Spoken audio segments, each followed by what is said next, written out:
perfectly honest, I wasn't sure if I was going to be making a video on the update and response of Chuggaaconroy to the allegations that were sent about him from the person on Twitter known as Lady Emily. They're and also fellow content creator. They make a whole bunch of videos, and they're apparently a writer for another creator as well. I wasn't sure if I was going to make an update video on it. I didn't know if I was going to read any of the future screenshots that she ended up releasing. I wasn't sure if I was going to care enough to want to read his response, because I already had an idea of what he was probably going to say.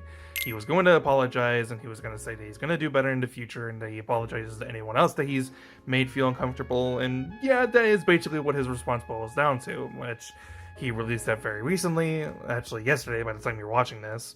And yeah, I thought it was actually a very well-constructed response, and I think he did a very good job apologizing to the people who were affected by this, and that he covered all grounds. He understood what he did was wrong, because yeah, what he did was wrong. He overstepped someone's boundaries, he made someone feel uncomfortable. But the thing that I found very confusing is that after Lady Emily released more screenshots of Discord messages between the two of them, and you go down and you read them, it starts to get a little weird. Of course, obviously, it continues on with the two of them having conversations. He continues to have this very weird behavior where he's inciting and interjecting like random roleplay in places where it doesn't really need to be there. But he establishes that that's something that he does, that's something that he's into, that's something that he does with his significant other, but no one else. But in regards to shoes, he likes to talk about shoes with other people, and as long as it's not sexual, his partner is also okay with that. She's already fully aware of the situation and the conversations that he has had with Lady Emily, and they're still together. She's not angry with him, and all this has been said in his apology. If you want to go read it, go read it. I'll link it down in the description. But there was one series of messages that I found particularly very strange when I read them when I was looking through the screenshots, and it was the fact that Lady Emily was insinuating that everything that Chuggaaconroy was doing was against her consent, and that he was doing all this almost maliciously, and he was doing this to purposely make her feel uncomfortable. But then you look at the messages on September 13th, 2023. I'll continue this joke with you if you want.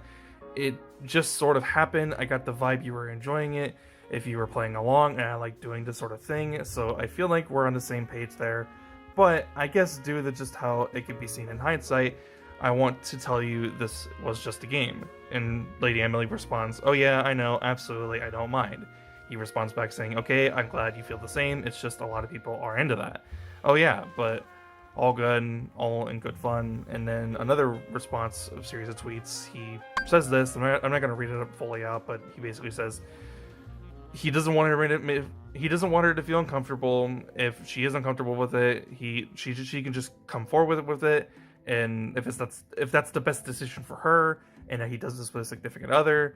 And you know, people are into this sort of thing where they like to interject roleplay, or they like to do erotic roleplay, they like to talk about feet, because that's something that he's into. It is his kink, and you know, this isn't really a place to be doing kink shaming, but I just thought that this was very strange, right? It's very strange how Chuggaaconroy like gave her an out, right? He gave her an opportunity for her to go ahead and open up to him and say that she was feeling uncomfortable. She didn't like the way that he was speaking. She didn't like how he was interjecting roleplay into their conversations. End of the day, there was a way for her to actually jump into the conversation and be like, "Hey, you're saying some things that make me feel uncomfortable. I'm not really like comfortable continuing this whole like roleplay thing and interjecting this into our conversations. If you could stop that, I would really appreciate that." And it seems like, from what I keep seeing on Twitter, maybe this has happened before, where she's actually confronted him about it and told him to stop, but he continued to do it anyways. I'm not exactly sure how true that is. Maybe I've missed something in regards to that in some of the screenshots.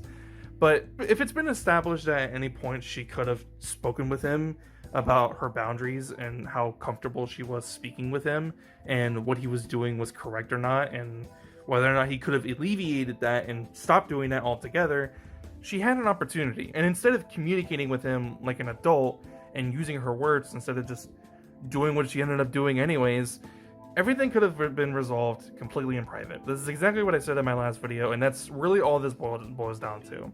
All this does for me is just validate that This could have been handled in private. What he did was wrong, and it's just really weird that this is the decision that Lady Emily decided to take, right? Is Chuggaaconroy in the wrong though? Yes. Did he make her feel uncomfortable? Yes. Did Lady Emily have any validation to tell him that she felt uncomfortable? Yes. Did she not have to tell him? Probably. But end of the day, if she truly felt some specific way, she should have done that. She should have just communicated with him in a calm, respectful, adult way that doesn't make either of them feel uncomfortable or anxious, because she actually does say in one of her tweets, I believe so, that she does suffer from anxiety and depression, and that it's really hard for her to confront people about that because of her anxiety. I have anxiety myself, so I definitely understand how it feels to feel uncomfortable, to try to basically force yourself to confront someone who's making you feel weirded out or uncomfortable in any specific way. But I've always made the effort to go ahead and try to confront that person anyways, because it would make me feel even more uncomfortable and anxious if they continued with that behavior that was making me feel very uncomfortable in the first place. But, you know, anxiety is a whole thing that affects people in different ways, so give it a pass for that in that regard. But in terms of just like not confronting him and not talking with him privately, that's something that she should have done first. And if you continue with this behavior even further, then obviously that's when you can go ahead and release these messages and talk about this online and talk about this publicly. But instead of doing that, she incited basically a hate mob against him. Granted, she hasn't gotten a hate mob against her as well, and some people are defending him, and he's asking people to not defend him because his actions aren't justified, and he acknowledges that.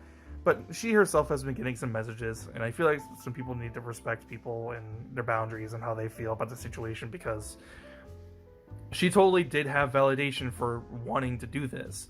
My opinion is that it should have just been handled much more privately because of just the messages that we've been given so far, and given more context to the whole situation. All that bullshit. I basically am just saying the exact same thing that I said in my last video. It should have been handled privately. Doing this publicly, it was just a bad idea, and it really just seemed like that she wanted to misconstrue and, you know, misinterpret the entire conversation and the entire situation to make herself look better and to make Chuggaaconroy look like the bad guy. And that's very weird. I don't know if that really was her intention. I have no idea what her actual plan was at the end of the day. It could have been fucking anything. But what I interpret this as what should have been done is that it should have been done privately. They should have talked to each other like adults, and just that's what it should have been done. But, you know, whatever. I don't think Chugga is a bad guy. Obviously, like, he's openly apologized and he acknowledges what he did was fucked up, and he doesn't want people to defend him. I don't know. I don't want anyone to hate him. I don't want anyone to hate her. Apparently, like, she's done this before with other people, where she's tried to cancel other people for other situations. I don't know about that. If you want to let me know about those certain situations, you can go ahead and let me know in the comments. I'd actually be really interested to see what people have to say in that regard. But in regards to the situation, it's done and over. You know, should have been handled in a proper way, but instead, all this did was just cause people to just scream and yell at each other and throw obscenities and all this other bullshit. Anyway, that's pretty much the end of the video. I don't have much else to say. Should have been handled better. If you liked the video, though, be sure to leave a like. And if you want to see more, please be sure to subscribe. I'll see you guys in the next one. It's pretty early in the morning, or I guess late at night, technically. I'm pretty tired. Yeah, I'll see you guys in the next one. I'm out. Peace.